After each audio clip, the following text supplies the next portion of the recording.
大家好，欢迎回到北欧老吴的频道。今天是会员专享的周末漫谈。首先，我们来看一下下周有哪些比较重要的经济数据。周二有一个零售数据，这个也叫恐怖数据，对吧？因为美国是一个零售大国。那么跟零售数据相关的，比如说沃尔玛啦、Costco 啦、什么 Target 这些票，可能这个受它影响比较大。如果手里有的话，你可以关注一下。周三原油数据，周四还有一个跟就业相关的。现在整体来讲，数据并不多，那么还是市场关注是中东这个事情。虽然说现在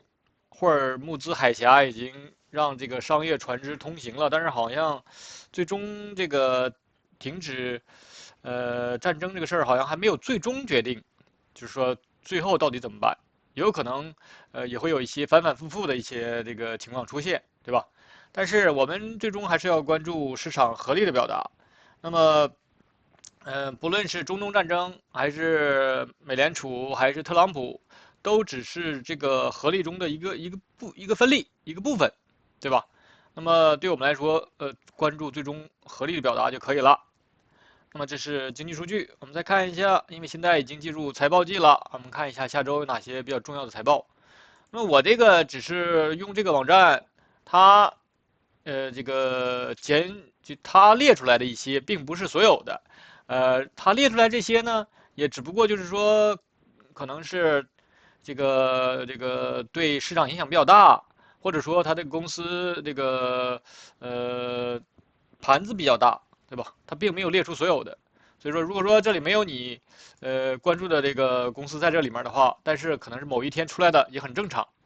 还有就是说，它这个并不全。我今天发现什么呢？在4月23号盘后，它这个 AMC 就是 After Market Close，就是盘后 PMO，对吧？就是盘前。那么这个它漏了一个，4月22号是有一个非常重要的是谁呢？特斯拉。特斯拉在周三盘后要出，它这里没列出来，所以说它这个不能够完全的，不知道为什么漏掉了特斯拉，这是不太应该的。我们来看一下，有哪些我们今天可以分析一下。周二的话，4月21号有这个 UNH，对吧？联合健康。那么这个的话，这是巴菲特他们公司有一点点这个公司的股份，也有一些其他公司、一些基金什么的买了这个。我们这个在散户中也很多人关注这个，我们可以分析一下这个。然后22号就主要就是特斯拉了，什么 IBM 了也可以看一下，还有这个 ServiceNow 了，这是跟这个最近受这个 AI Anthropic 或者说其他的 ChatGPT 了影响比较大的一个软件公司，最近这个还有那个 CRM 对吧？Salesforce 影响都比较大，所以说这是一个比较典型的，我们也可以看一下。然后周四有一个英特尔，那么也是最近的这个非常火的。如果说你在一直盯着它的话，或者操作它的话，你就知道它这个也是非常的火。我们也要看一下，这是我们这个财报。那么周五的话就没有太多，像什么宝洁了这些，可能大家关注度比较不多，还有一些跟天然气可能 SLB 这可能跟这个一些天然气资源相关的一些，对我们的关注比较少，问的人也很少，所以我们就不分析了。那么看一下我们要分析的这些标的，先看一下标普，然后呢，在我周五直播的时候，有朋友问到了一个 GLD，就是黄金，然后呢，我们就分析它的这个 underline 就好了，就不分析他问的这个，因为可能是那个基金之类的，其实都一样，因为它是以黄金作为标的的，因为在黄金这个上面，这个我有这个图形画的，所以我们就分析这个，然后再分析其他要出财报这些。好的，我们先看一下这个标普。那标普的话，这个月线上现在看的周期是月线，这个月呀，现在还有这个基本上还有2周吧，接近2周，这个月就要结束了。但是本月是涨了9.15%，这个上涨确实是给很多基金也好，或给很多散户朋友们打了一个措手不及呀。因为这个上涨确实大家没有想到中东战争会造成现在这种情况。出现这么一个大的上涨，很多人都已经错配了，对吧？甚至去做空。那么之前我们说这个是出现了周的顶分型的，月的顶分型，已经出现了好几次了，对吧？出现了好几次的大的回撤，3、4个月的回撤都有很多次。那么再次出现之后又被打掉了，又变成了中继的这个顶分型了。现在又这个出了新高了。那么想要出现顶分型的话，那就看下一个月有没有可能出现这么一个结构，对吧？跌破本月的低点，或者说下个月如果说是一个包含关系的话，那就再等一个月，看看能不能够出现顶分型。所以说现在顶分型的话，在月线上，起码这个月是不可能出现了。那么我们就可以看一下它的小周期，从3491到7147这个位置是7147吧？对，7147，它的内部结构看一下饱满度。那么这个我们在周五直播的时候稍微讲了一下，我们再复习一下。3491起涨点 A0，然后 A 中枢大 A，然后小 B 段，然后大 B，然后离开之后还给了一个300，就是这个中东战争这个造成的回撤这一段。我们现在按照复盘的方式看一下，当时回拉了有多大？用那个黄金分割，还没到0.382呢，看到没有？还没到0.382。如果说把这个其他的0.236加上的话，应该是跌破了0.236。跌破了0.236之后，出现了周的底分型之后，现在是出现了新高，对吧？所以说回撤的非常浅，回撤的非常浅。如果说你从4835来看的话，它回撤的非常浅，连0.382都没到，然后就出现了一波。那么在它没有出现这波回拉之前，我们就知道肯定是有回拉的。那么针对这个中枢回拉不回来就是300，可以再打高点。要么再回到这个中枢里来，甚至跌破这个中枢，然后一个反弹确认，出现3脉，对吧？这些我们在做缠论完全分类、不测而测的推导中，我们早就熟知这些东西了。我们只是在等待它什么时候出现，对吧？我们不是在预测它要不要出现，而是出现了，我要知道，我能分辨出来它是什么。至于它出来之后，是不是要变成300，那你就看它的内部结构，然后还有没有底分型，对吧？而不是说我预测这里是不是要这个位置成为300，很多人把这个预测跟不测而测完全分类搞混了。缠论不是预测的理论，缠论是跟随的理论。出现什么情况了，我们去跟它。那么它是有边界条件的，是否成为300与否，它有边界条件呢？不回到这个中枢，就有希望，就有可能成为300，就成为300的潜质条件，对吧？潜在条件。必须是回不来这个中枢内部，然后呢还要出现高点突破前面的这个，才是300，才是 C。一般出现300之后再打一个高点是大概率是大部分都是这种情况，所以说我们是有边界条件的，而不是说去预测这里。那么针对这个结构，我在周五都也说了，从3491到这个7147，这个结构是饱满的，有大 A 中枢，有大 B 中枢，有300，然后还出了这个 C 段离开，对吧？那么这个结构是可以这样结束的，这就结束了，然后开始大周期的，也就是说月线上我可以这么结束，从3491到7147结束了，然后我月上给我一个大次回调，看它是不是要这个那么这次回调也是一样，在这个月线这个周期，如果说回档的话，那它就是浪形的回档，因为它的起涨点在666.79，从这个起涨点的话，它是一个1、2、3、4、5、6、7浪上涨。它可以有一个8浪回撤或第8笔回撤，那么第8笔回撤我们还要看它能不能够碰到4818才出现变化。它如果说连4818都碰不到的话，那就是对这个浪形结构或者这种模式没有破坏，没有破坏的话，它就可以出现9，甚至是就是不打新高的话，就是在这里做中枢，因为下面有一个大的月线中枢，那么可以在这里再做第2个大月线中枢，对吧？所以说这就是这个中枢不是月线中枢，这个中枢是季线中枢。下面这个大中枢现在看的周期是3M， 也就是每一根 K 线是一个季度，这是季度的这个周期的中枢。所以说在月线上你2次回拉还是300，我这里出现2次回拉，现在看的周期是月线，还是下面这个大中枢的300，所以我不怕你回拉呀，有回拉反而是我能够再买回来。便宜这个筹码的位置，然后还可以往上走，然后上面再做一个大 B 中枢，相当于这是大 A，以这种方式在结束这段的整个上涨，晓得吧？所以说这就是它的一个演变过程。那么我们要做的其实就是慢慢的跟随。那么你怎么跟呢？就是每一个周期利用圈套慢慢降周期。那么现在就是看从6316到7147有没有结束嘛？它要结束了才可能说这整个才能结束。如果说它都没结束，它可以一直往上涨啊，它可以慢慢的、慢慢的往上爬，对吧？慢慢往上爬得很远。你发现，哎，这个从4835到这个7002，然后它出现了一个123，它甚至可以出现一个12345也可以，就是12345段或12345浪也可以，这是没有人能够预测到的。所以说这个三现在这个离开段要结束，那么它你怎么判断它结束？你在日线上，现在看的周期是周线上，你要结束是没法判断的，需要降低周期看它的小周期。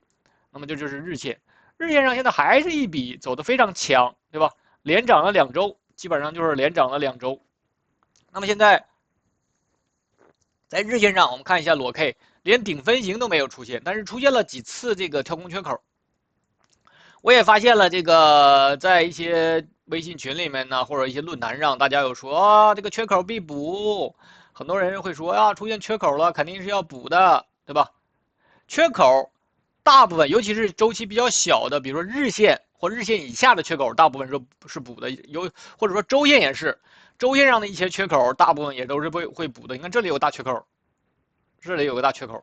那么下面我们就不去看了，你可以用一些工具来找缺口，但是大部分缺口，尤其是周线的缺口都很少存在的。那么周线或周线以下吧，大部分缺口都要补，但是它什么时候补你不知道。那么缺口也有3种缺口，我们看一下，我们简单的在这里也做一个这个复习吧。我们之前在频道里面讲过的，缺口有3种，这里刚好有3种缺口，我们就以这3个缺口作为例子。禅师在他的文章里说过，第一个缺口，尤其是从底部上来的缺口，叫突破型缺口。第一个缺口突破型缺口，第二个缺口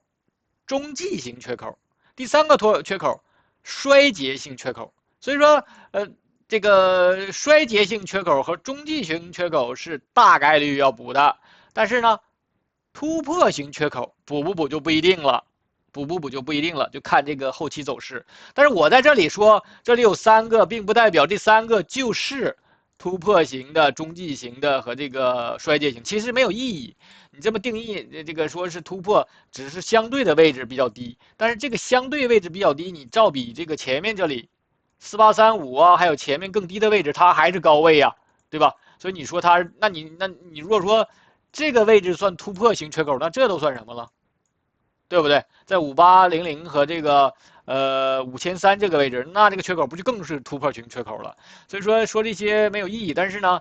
反正是就是说周线或周线以下的缺口大概率是补的，但什么时候补是不知道的，不能够说它大概率是要补，你就说啊出现缺口了要补，我就在这里做空它，那这个是不对的。你这是预测，你这是预测，预测是要不得的。所以说，摒弃你的这个所有的预测思维，而去跟随它。什么时候出现什么情况了，我再去应对，而不是说还没有出现呢，我现在就预测它。这是在这个日线上出现3个缺口了，但是顶分型还没有出现，发现没？走得非常强。我们再看一下小周期1小时上，这是我们在周5的时候做直播的时候分析的。我们再复习一下，6316起涨点 A 中枢。A 中枢之后，B 中枢一直没出来，然后全是浪形的模式，然后这发现这个3浪还不背驰，现在突破了这个等比例7101，对吧？现在是在7101之上，什么时候出现这个 B 中枢、A 中枢、B 中枢之后，才有可能结束这段上涨，或者说它还可以是一个什么呢？1、2、3、4、5。甚至6和7、8、9都可以，对吧？还是回到了我们跟随的那个状态，而不是说预测它肯定要在这里做。它如果说涨的动能没了，那就要回落了呀。回落之后有承接，那就是又上去了呀。上去力度没有突破前面这个，又弱了，又回来了，那这不就有中枢了吗？对不对？所以你不需要预测，你只需要跟踪它的力度。跟踪它的力度，那么力度的话，你需要去更小周期了。每一个都是降低周期的。我在这个本周期看不到力度的话，我需要降低周期，就看它的内部结构。打个比方，最后这一段我需要看它的内部结构是不是饱满。如果说也是这种浪形模型，那就不饱满，说明它的力度没有衰竭，或者说还可以回来之后做成中枢之后再往上走。就是我们需要看一下15分钟。但是15分钟上，这里有过一次小的回落，这里有过一次回落，这也有过回落。你看它15分钟上都是一种浪形模式。那么这是一个这里前面这里也可以算成一次回落，1、2，然后我们可以3、4、5、6、7、8。15分钟上走了一个小八浪或者小八笔，但是呢，这次的我们看前面有一次回落，这里有一次回落，如果不算的话，因为它高低点的话，在小周期上尽量用高低点，小周期上尽量用高低点，那这样的话就是1、2、3、4、5、6，这样的话这都是完全按照定义来，因为这个刚才我说的这个位置，它是有高低点区别的，高点。如果说用高低点的话，它是不能够成为一笔的，所以只是一个1、2、3、4、5、6，只在15分钟上是一个6笔，那么就看它是不是出现7，那这样的话15分钟基本上就结束了，对吧？那这样的话15分钟结束之后，那么这个1小时有可能就结束了，就这段有可能结束了。这段结束的话，就看它是不是要回落，回落之后是不是形成再次形成一个浪形的结构，对吧？如果回落这个有支撑有承接，那么就可以再上去，那就恢复到我刚才说的那种状态了。好的，这是针对这个1小时这个周期，这个标普这个标的。我们来看一下这个在周五直播这个朋友问的这个黄金。那么黄金的话，我们也是先看一下大周期。这个黄金这个走势啊，现在看的周期是3M，也就是季度图形。那么它是一个非常明显的2个中枢，这面有大中枢，这是第2个中枢。第1个中枢盘整的时间稍微长一些，你看它这个中枢的周期，从这个位置算的话是1979年盘到了2000年，非常大的一个箱体或者一个中枢。然后呢，第2个中枢是在什么时候开始的？这是2011年到2022年，2011年到2022年，那么它形成了一个将近10年的一个箱体，对吧？比前面那个时间稍微短一点。那么，但是呢，这2个箱体，这2个中枢的级别是相同的，因为这个的震荡区间不到9，没有到9段，应该是7。那么这个的话只是一个1、2、3，对吧？但是它俩的级别是相同的，虽然说看上去第1个的这个时间横盘整的时间更长，但是它俩的级别是相等。那么是一个趋势上。那么现在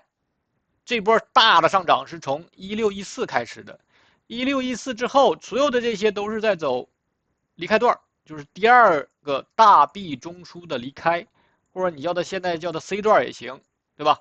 那么这个 C 的话，现在明显不背驰啊，这个离开跟这个进入明显不背驰。那么想要它出现结束的话，那这里需要再出现一个 C 中枢，大 C 中枢，才可能结束这一波的上涨。那大 C 中枢之后还可以再打一个高点，出现一个小 D 段。所以说现在就是这段什么时候结束？从1614到这个最高点5598，那么这就需要看到它的这个小周期了。但是在这个周期上，你看它这个 MACD 走的非常非常强，这个快慢线的张口越来越大，然后柱子长度都在伸长，没有任何衰竭迹象，发现没有？没有任何衰竭迹象。那么月线这个高量这段就是我们刚才看那个季线的季度的那一笔离开段，那么在月线上现在是一个1、2、3笔，对吧？这个3明显比1强，比1走得更远。那么4的回落现在还没出现，什么时候？如果说可以选择2个选择吧，要么是选择再次突破5598，要么是再次跌破4098，对吧？是2个选项。就是在月线上，它需要做一个选择，要么是再次突破前面这个高点，再次跌破上一个月的低点。做出选择之后，其实就是要么是3的延续，要么就是4的开始，或者说4的出现。所以现在就是在月线上没方向，那你就需要降低周期看一下哪种可能性。那么从这个起涨点，把这个价格给它拖到周线上。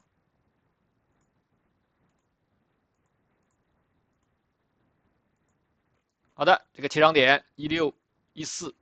那么1614这个起涨点在周线上，我们看1、2、3、4，只是出现了一个1、2、3、4浪的一个形态，现在有希望要出现一个5了，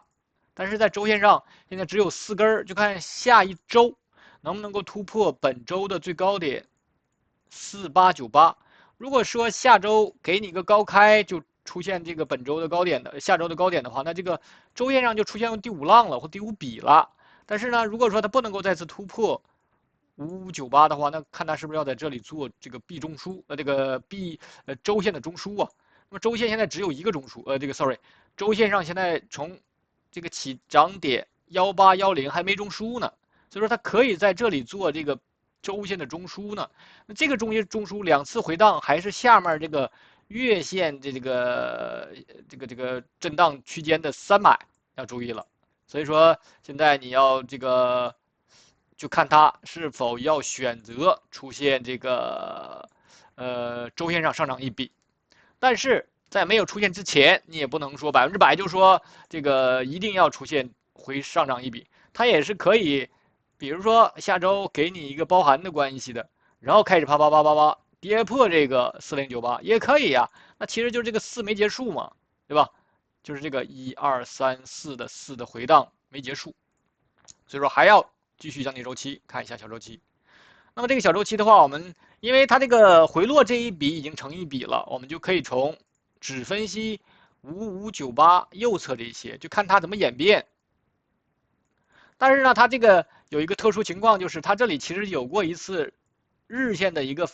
反弹，一个确认，但是它这个进入这一段或第一段它不够一笔，在你这个严格定义的话它是不够，但是它这个二脉又是这么的明显，所以说你可以先把前面这个只有3根 K 线当成一笔用，那这样的话其实是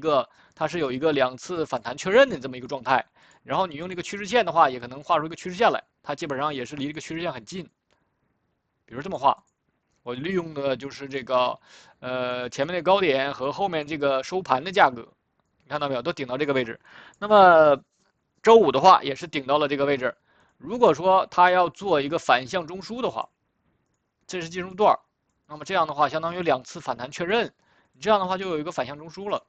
它也是理论上可以再次跌破这个4098的，跌破这个就看它是不是这个小 B 段是不是比这个 A 段不背驰。如果说不背驰的话，那可以再做出来第2个中枢。那这些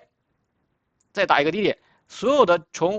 5598跌到假设跌到3200的话，所有的这些是什么？所有这些就刚才我们在周线上看那个4浪回撤，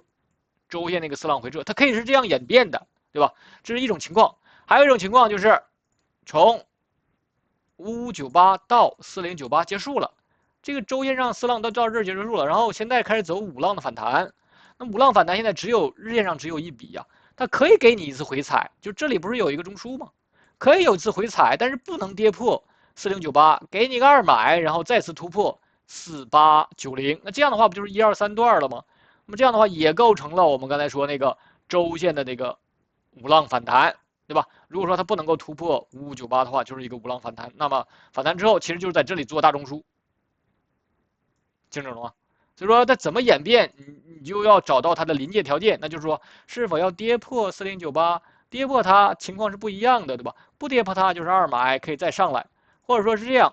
这做了一个反向中枢，也给你2买了，但这个2买之后又弹到这个位置，又弹到这个趋势线这儿，这是有一个反向中枢的，那么还可以再往下走，对吧？所以说你每次做就是缠论是最好的波段交易的这个理论这个方法，就是你每次跟踪一段，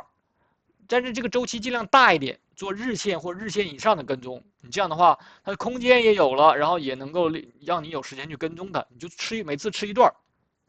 看你是多空想做哪段，或者说2段都想做，我多也想做，空也想做，那你就都去做，对吧？但是有那个精力的话，可以都去做；没有精力的话，就只做一个方向的。比如说我只做多，或者说我只做空。这个其实，做多做空，很多时候就看你个人的一个喜好，或者说你很多人天生的他就愿意做空，他就觉得这个下跌的这个速度特别快，对吧？然后那个赚钱的这个不需要长时间那个持仓，他觉得心理压力小，对吧？这是没有问题的。那么任何人都可以选择自己喜欢的交易方式，这是没有任何可以去指责说啊这个人做空就不好怎样怎样。你这是你没有人有这个权利去责责别人怎么交易，你只要赚钱就好了。对你自己来讲，你只要赚钱就好，不论是做多还是做空，对吧？对吧？但是呢，做空可能难度相对大一点，你需要可能技术的要求更高一点，需要你做交易可能就需要快准狠，你才能够达到一个比较好的一个结果。但是对大部分人来讲，那就其实就做多就可以了。所以说这就是针对这个黄金它之后的一个演变。说的稍微，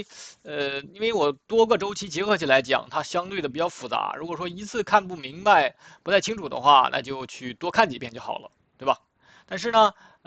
整体来讲，它的大周期、大趋势，我们从季线上已经慢慢一点点降低周期往下看的，所以说你应该清楚整体应该是一个什么状态。好的，那就是针对这个黄金，我们继续往下看要出财报这些，先看一下特斯拉。我刚才说了，这是刚才那个网站漏掉的一个，它是4月22号，对吧？下周三要这个盘后出财报了。那么特斯拉的话，最近这波也是涨得挺好的，从这个337反弹了20%，对吧？跟其他 AI 相关，但是它并没有出现这个高点，很多跟 AI 相关的又出现新高了。那么它反弹的就是前面它这段这个磨的是时间比较长的，就尤其这3笔，我们看一下它的大周期，也是看一下季线，现在是季线，下面这里有一个大中枢，这是季度的这个一个中枢，然后呢这个101.8。101.81，这个还是下面这个300，所以现在就是这个季度的一笔，现在就是一个123的3，我们可以看一下这个比较一下这个空间，其实刚好是顶到了等比例504.51，或者说它是非常非常接近504.51，最高点达到了498.83，对吧？但是你会知道它是离这个等比例是非常非常接近的，所以说它如果想要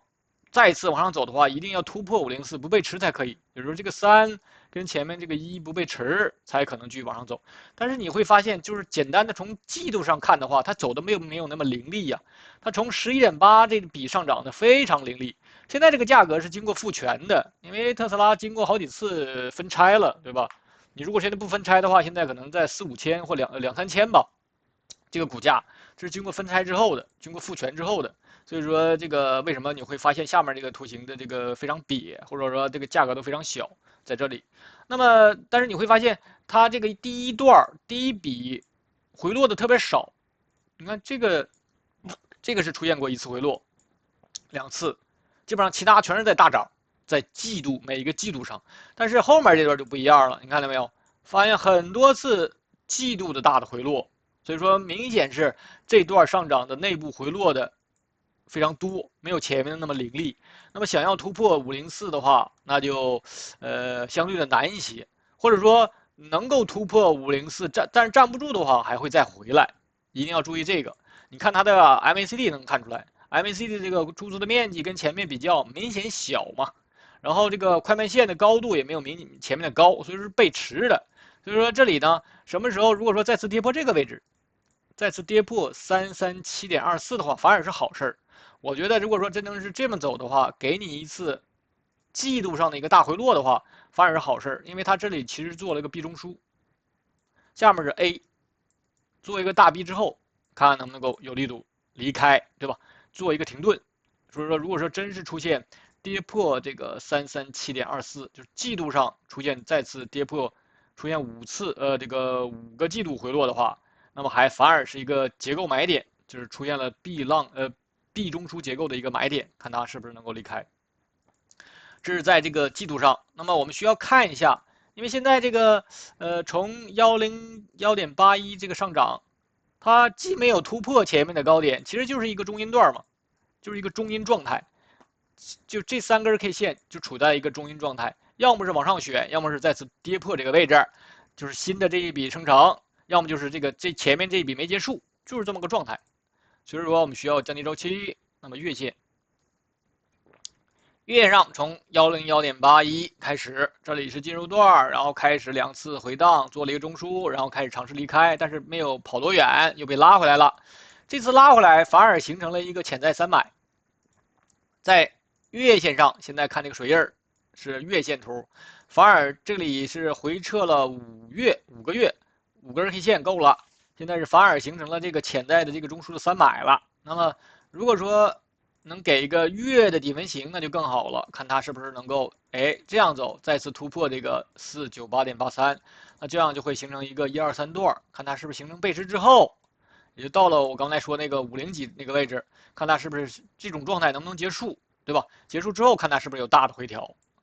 所以说现在就看这个能不能够形成这个月线这个中枢的300，看它能不能形成。因为现在只是回落一笔，也是个中心状态，就是说它这里连月的底分型都还没有出现，它可以是下一个月可以继续跌，或者是包含关系的，或者说是再次跌破这个337，甚至跌回到这个中枢里来了，那其实就是这个中枢还可以继续中枢震荡，看它下一次能不能够上去。因为只要它没有出现新的一笔之前，只要没有形成新的一笔之前，你就不能说它这里是100%回不来的这种情况，就可能出现它回来的这种情况，对吧？甚至跌破这个中枢走反向也可以。那就是说那个技术上那笔结束了，开始走反向的技术上那一笔的这个回落。所以这就是你要找到它的这个临界条件出现哪种情况去跟就好了。所以现在看它是不是往上走，然后也是一样，又是一个中阴状态，我们需要看它这段的回落，看一下它内部结构，内部饱不饱满，能不能够形成一笔回落之后出现一个反弹，或者说再次突破这个4898，或者说我在这里做 B 中枢，就是说这里有一个中枢，我在这里再做第二个中枢，然后形成一个大的扩张之后继续往上走也可以。看一下它的小周期，周线上还是一笔，日线上3段，从这个最高点下来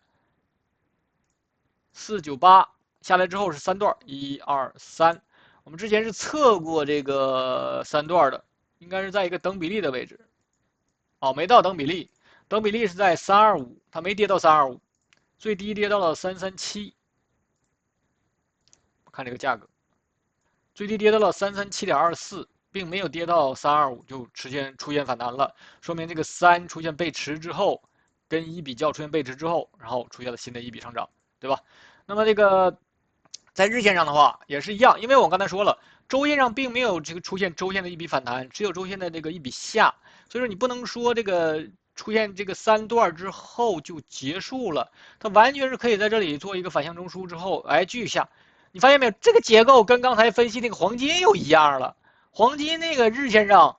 也是这么个结构，那么特斯拉日线也是这样的一个结构，就是一个今日一个123，然后一次反弹。它可以是给个2买上去，或者说呢，直接这个2次反弹，再次跌破前面的337.24，那就走离开了，说明这个498那个周线的下跌没结束。还有一种就是微转，直接微转上去，那这样的话就是一个月线上要出现一笔的上涨了。我们回到月线上，那就是月线上出现一个大的上涨，那就是走这个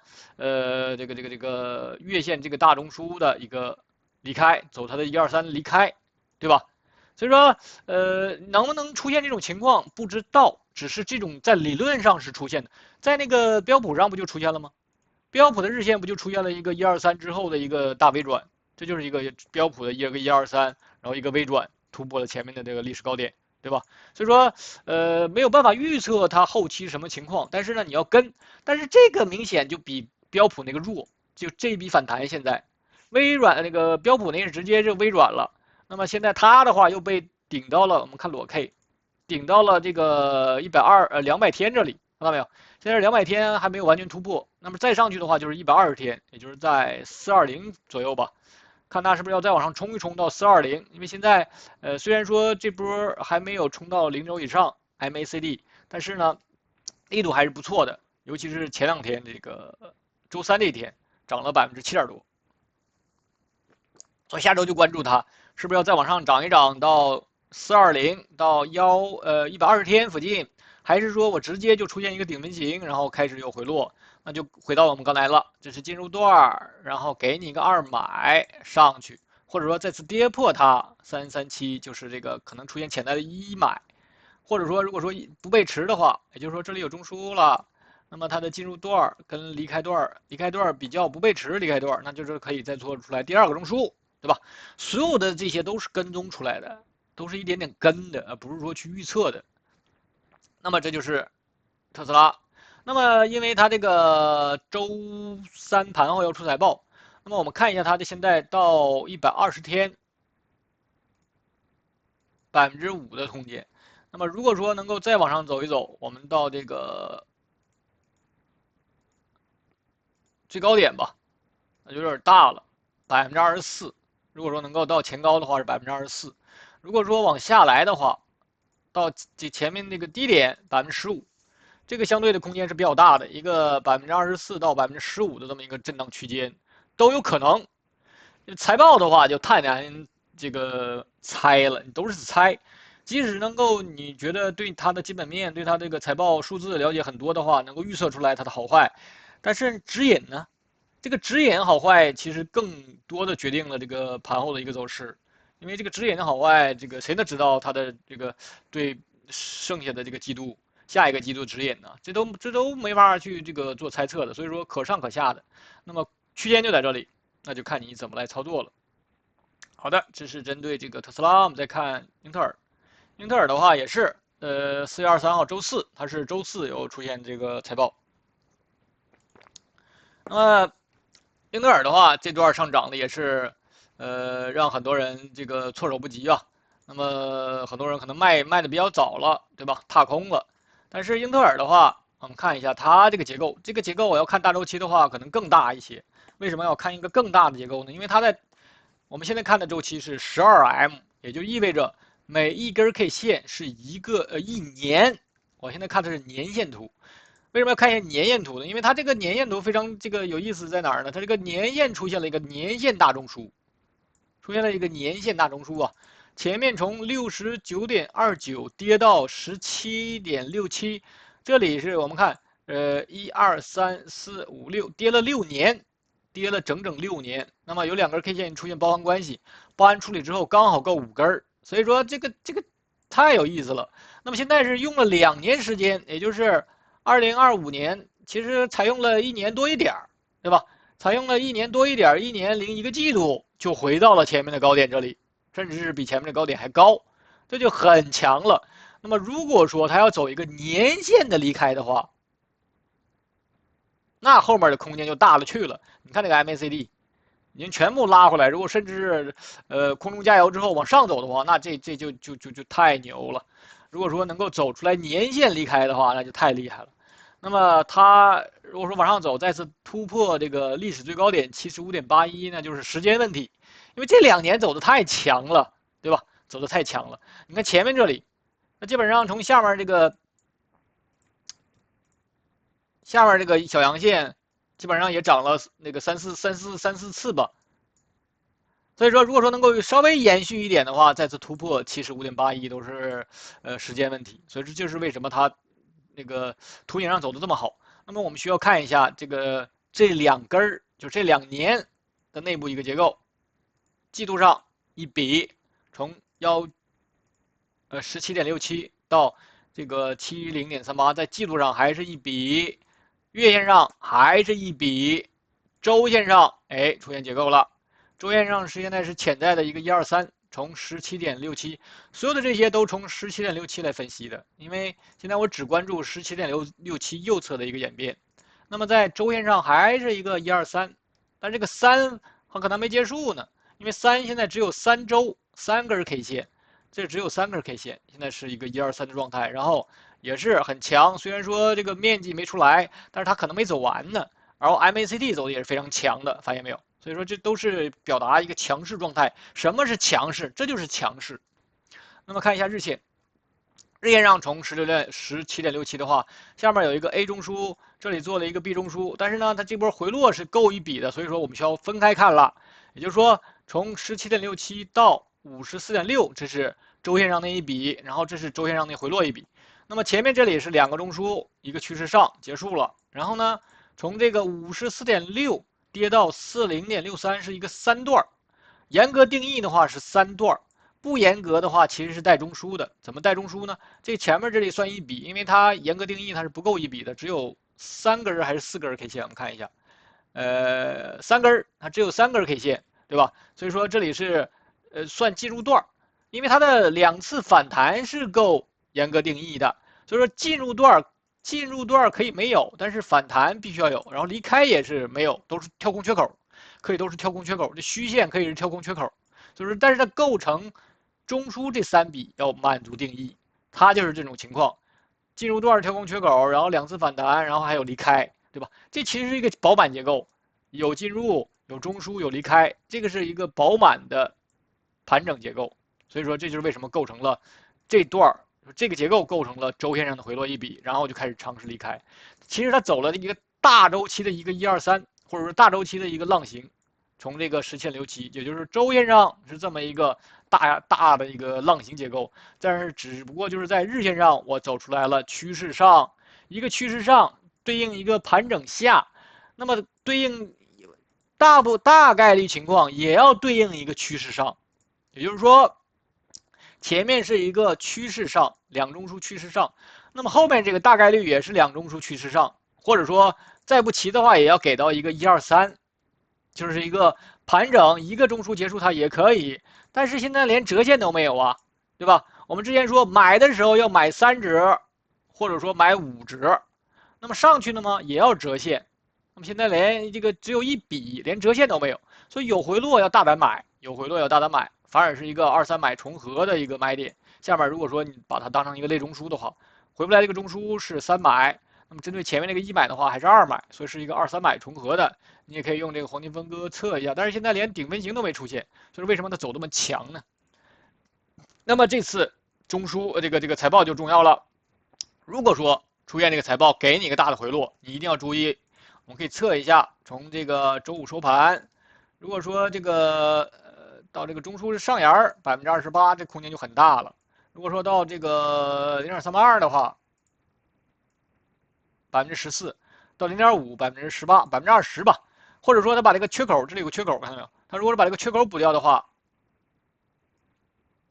，20%。那你要注意，即使是这么大的一个回落，还是买，还是让你去买，而不是去做空。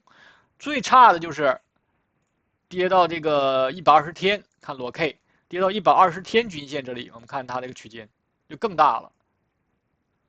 ，35%，对吧？除非它的这个财报特别差，或者说指引特别差，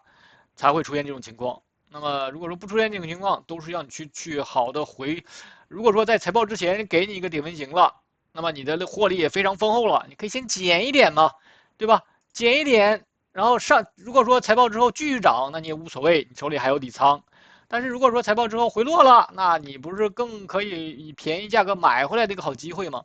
对吧？所以说等待它出现一个顶分型的时候，如果说财报之前不给你顶分型，比如说它财报之前慢慢的继续往上爬个3、4天，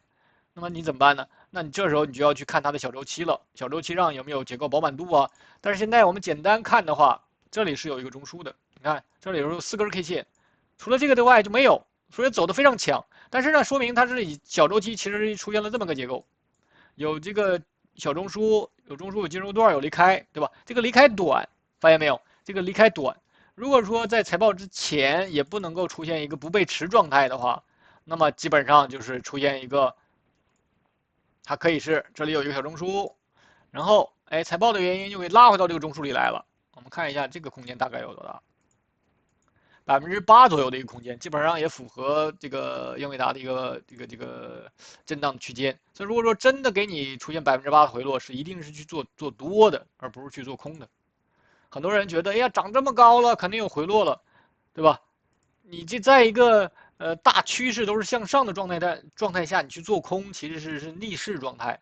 你可能能赚到钱，但是那个赚钱的这个难易程度就不一样了，对吧？你为什么不顺势做呢？顺着大周期做，这不是说任何能赚到的钱你都要去赚，对吧？我们是要赚那种容易赚到的钱，而不是赚那种费劲巴拉去能够赚到的钱。你这么一看它，每次回落反而都是买进的机会，这是做复盘来看，或者做马后炮来看。但是你要从中学到一些东西啊，对吧？这是针对这个英特尔，我们赶紧加快点时间，因为时间有点不太够。看一下波音，波音的话也是，我们之前分析过，它在这现在看的周期是月线上，月线上有这么个大中枢，其实就是一个中阴段、中阴状态，它没选方向，要么是再继续往上走，对吧？走一个，这相当于走了一个反向的一个状态，其实就是前面这个上涨没结束，或者说它是这样，大周期上这里是有过一次回落，然后这里是一个进入段，然后在这中走这样的一个反向，对吧？所以现在它没有选，在月线上没有选，那么周线呢？从这个起涨点128.88的话，它这里其实有这个结构了，是这么一个结构，有进入段，有中枢，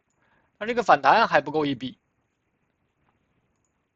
但是现在只有3周的一个反弹，而且踩到了120周和200周之后的。我们之前分析它的时候说过这个，你看到没有？踩得非常准，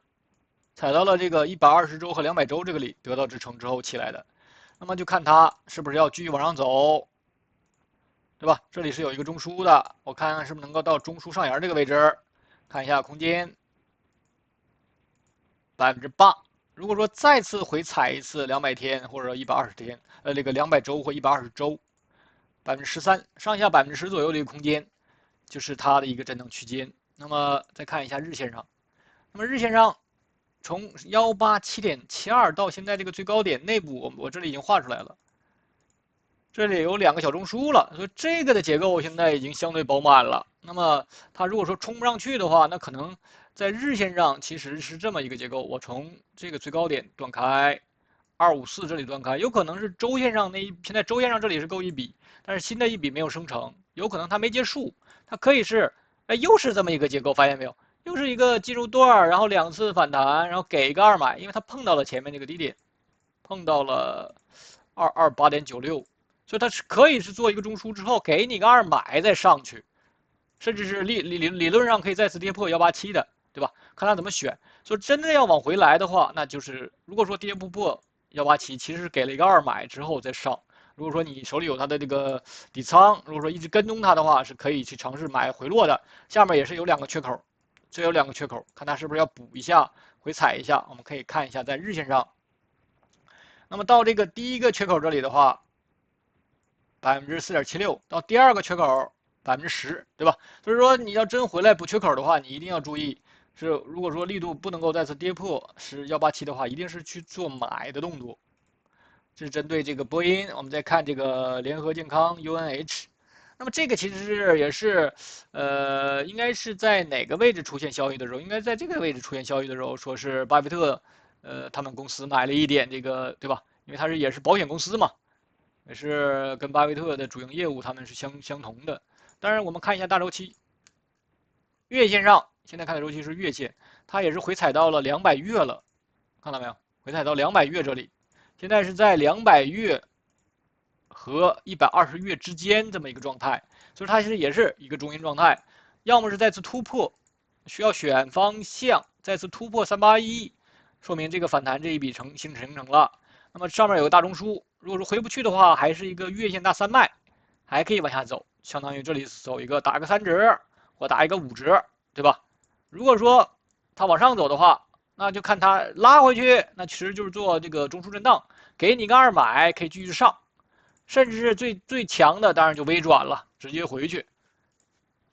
具体怎么选不知道，那么就看它这个小周期，周线上，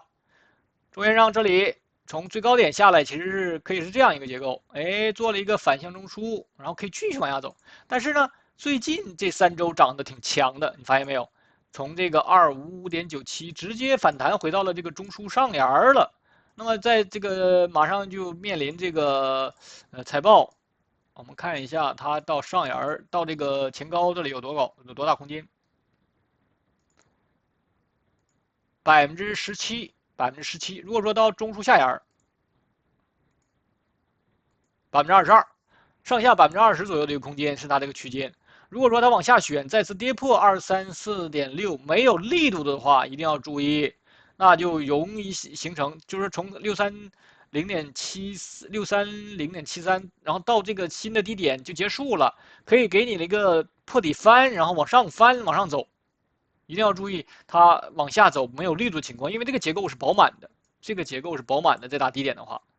就是往下走，所以说一定是出现去买，因为20%的一个跌幅已经很大了，除非是能够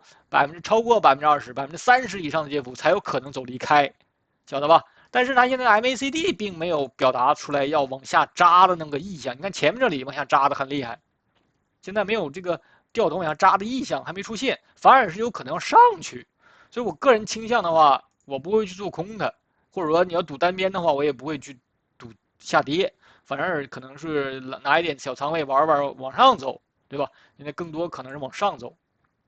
这是在这个周线上。我们再看看小周期，那么日线上它也是明显表达强势，已经到0轴以上了 MACD，然后这个也是站到了200天和120天之上，对吧？这也是这个日线上，然后日线上它这个回落的这段也是结构饱满的，就是说从381这个位置，哎，一个中枢，两个中枢，这是一个饱满结构，然后现在直接一比就回到了这个中枢之上，发现没有？所以这也是说明它强。如果说在日线上我们测一下它的空间的话，如果说拉回到这个中枢里面，就下面这个中枢9%到中枢中轨12%，这10%的空间嘛，而且是相当于把这个缺口补上。你要知道是给你个二买呀，这里给你个二买之后可以继续上的，是这么一个状态。如果说直接往上走，那就看它是不是要去381这个位置。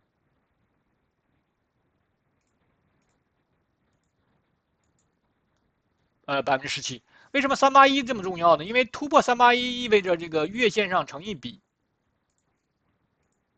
这是381那个高点，突破它相当于月线成一笔，那就直接面对上面这个大中枢是否形成三脉了。为什么381这么重要？在技术上就是这么个原因。好的，这是针对这个联合健康，我们再看这个 IBM 还有两个，尽量把这两个说完吧。那么 IBM 的话，大家其实都比较熟悉它，但是呢，最近一段时间反而可能不太知道它这个公司在干什么。那么 IBM 的话，大家都知道，它是从传统硬件转型为 AI 加混合云平台的一个科技公司。那么现在的主营业务是软件，核心是软件，什么红帽混合云平台呀，还有一些咨询服务。那么咨询服务的话，就跟那个艾森哲是竞争对手了，对吧？大家如果说了解这个咨询服务的话，那么但是呢，它这个护城河还是挺高的，它这个转换成本是比较极高的转换成本。如果说你买了他们家的呃这个企业核心架构的话，你想转换的话是比较难。还有就是有深厚的专利，这个还有一些科研的底蕴，因为它之前是出了很多专利。所以它现在就是一个企业级混合云与 AI 解决方案的全球领军者，竞争对手微软、亚马逊、艾森哲。但是呢，它也是受到了这个咨询业务，尤其是咨询业务受到了 AI 的这个冲击。它在那个年初的时候，也是因为这个 Anthropic，还有一些 AI 的编程工具威胁它的这个，造成它的这个咨询业务大跌，对吧？所以说这就是它现在一个状态。我们看一下图形，那么现在看的周期是月线，就是月线，从这个86.5，这里有一个中枢，然后一个离开，然后呢也是一样中阴状态，没有这个出现一笔回落，因为上面是有包含处理之后不够一笔，虽然说它是有5个月的下跌，但是它包含处理之后不够一笔，所以我们现在就先不把它当成一笔，先把它当成一个中阴状态，看它怎么选，是不是要慢慢的爬上去。再次突破324，还是说再次跌破220，那就是满足了这个月线上回落一笔。如果说回不来，还是月线300，你也可以是测一下。现在是在刚好踩到0.5，看到没有？刚好踩到0.5。如果往下走，看它是不是要到0.018，或者说在这个之间形成底分型，然后往上走，对吧？这就是它这个在大周期上，这就是我们利用这个黄金分割看一下，然后再看一下周线。那么周线上，从这个起涨点还是120这个位置有一个两中枢了，然后呢，针对这个第二个中枢，又回到前面，这个大跌其实就是那个 AI 那个 Anthropic 还有其他的 ChatGPT 什么的影响的，出现了一个快速下杀，尤其是在2月9号是下跌了12%，这是2月23下跌了6%多，对吧？就全是这个 AI 相关的这个造成的。那么就看它这个财报，如果说再次突破前高28%，这个空间还是有点大。如果说往下走，再次跌破这个220到200天22%，上下20%以上的一个空间是它可能出现的。现在你看那个 MACD 已经深入0轴以下了，对吧？并不理想，并不是表达并不很强。如果说它这个财报我们看是哪天？ 4月22号周三盘后，如果说周三之前或者在周三之前，周三当天，如果说给你，比如说下周3天涨3天，那你要注意了，它要做一个可能要做一个123的这个状态，所以说往上走千万是先减一点。如果说你要那个手里有的话，或者说你去赌的话，我个人倾向是往下来，个人倾向往下来。但是这个个人倾向不是一个指导的一个意思，只是我要是去做的话，我会怎么做，对吧？这是我的一个个人的一个盘感也好，或者我从图形上的一个观感。我的所有在这里的分析都只是给大家做到一个另用爱的一个声音，对吧？而不是告诉你应该怎么做。这里一定要注意我这里在做什么。好的，还有一点点时间，我们赶紧最后看一下这个 ServiceNow，这个是什么公司？它也是全球企业级工作流自动化平台的这么个业务。它跟这个 Salesforce，是这个还有这个 Jira，不知道大家有没有这个用过这个？他们都是竞争对手。还有微软，他们也有一些这个类似的。那么这个也是极高的转换成本。如果说你用了他们家之后很难转换的话，就成本太高。这个平台的粘性比较大。然后呢，它的客户留存率常年保持在98%以上，是非常高的一个粘性啊。然后呢，也是一样受到这个 AI，你看它这个图形就知道了。它可能在 AI 影响之前，它的整体就出现了一个这里是出现过一次分拆还，那么整体就是出现了一个下滑状态，AI 只不过加速了它一个下跌，所以它的图形并不好看。在月线上，这里是这么一个结构，前面是一个大波上涨，然后2次大的回落。现在这里是有希望做一个月线大中枢，但是现在前提是这段要结束，就月线上这一笔现在没有办法说它结束，它可以继续往下延伸的，对吧？可以继续往下延伸，那就变成了前面这里是一个季度的一个上涨，然后出现一个季度下跌，这也可以的。所以说现在我们关注重点就是这一段结不结束。好的，看一下小周期，周线上有结构了，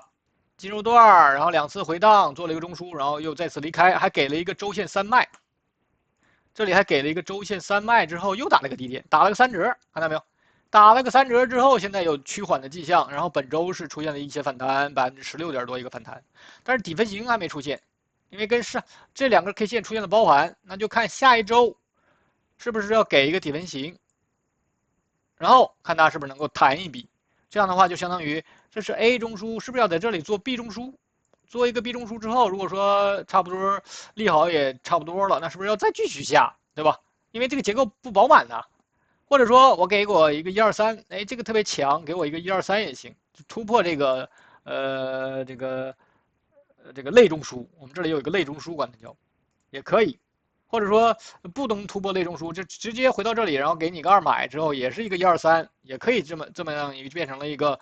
大周期的一个下，大周期的一笔反弹，然后再继续下，对吧？就变成了这么一个盘整下，然后对应一个3笔的一个反弹或3浪的一个反弹，然后继续下。那这个继续下的话，也可以是一个3浪，甚至5浪，甚至带中枢的，那这就是不知道了。所以说我们现在就跟踪它最后这段，看一下这个日线上。然后我们要关注的其实就是最后这一笔的一个小周期。那么日线上看它，也是一个，但只是一笔下一笔上，所以这个日线上所有的这些在周线上只是一笔呀，现在新的一笔并没有出现，所以说它完全是在这里做一个123呢，它完全是可以在这个日线上做一个123，来让这个周线上这笔下的结构更饱满，对吧？因为现在周线上它只有一笔下，它完全是可以出现一个123之后再结束的。那么就看这笔反弹了。如果说它这个再强一点，我们把这个黄金分割给它画出来。如果说从这个反弹到0.618%，12%，如果说真能到前高这里的话，甚至到120天40%，这就空间就比较大了。如果说往下走，那就是要跌破前低了，16.73%，上下20%左右的一个空间，对吧？但整体来讲啊，因为这个周线上是出现了这么一个相对偏缓的，就是出现了一个三折，周线上出现一个三折的状态，所以说，如果说日线上不能够有力度的跌破这个的话，反而是给你一个二买之后，看它能不能够上去。也就是说，我更倾向于周线上给你一次反弹之后再下，因为这个三折的三现在是没有力度，跌的有点跌不动了。你看那个 MACD 整体表达是有点跌不动了，所以说我更倾向于即使有回落的话，也能快速拉回来。然后上一下，先上一下，做周线的一笔反弹之后再下。好的，那么的话，今天的分析的比较多，时间比较长，那就到这里了，再见。